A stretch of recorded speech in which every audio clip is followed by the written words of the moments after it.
Science perfection চ্যানেলে সকলকে স্বাগত। আজকে আমরা আলোচনা করব শ্রুতিগোচর শব্দ, শ্রবণেতর শব্দ ও শ্রবণোত্তর শব্দ, sonic sound, infrasonic sound and ultrasonic sound.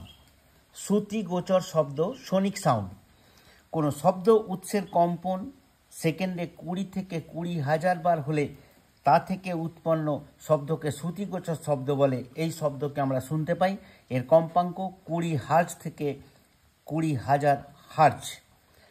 শ্রবণেতর শব্দ ইনফ্রাসোনিক সাউন্ড, কোনো শব্দ উৎসের কম্পন সেকেন্ডে 20 বারের কম হলে এ থেকে উৎপন্ন শব্দকে শ্রবণেতর শব্দ বলে।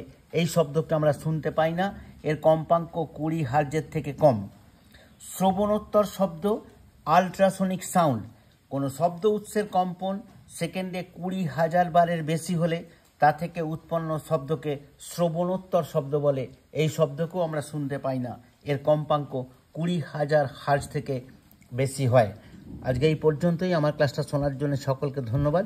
ক্লাসটা ভালো লাগলে একটি লাইক দেবে, বন্ধুদের সঙ্গে শেয়ার করবে এবং চ্যানেলটিকে সাবস্ক্রাইব করবে। অবশেষে আরও একবার সকলকে ধন্যবাদ জানিয়ে ক্লাসটা শেষ করছি। নমস্কার।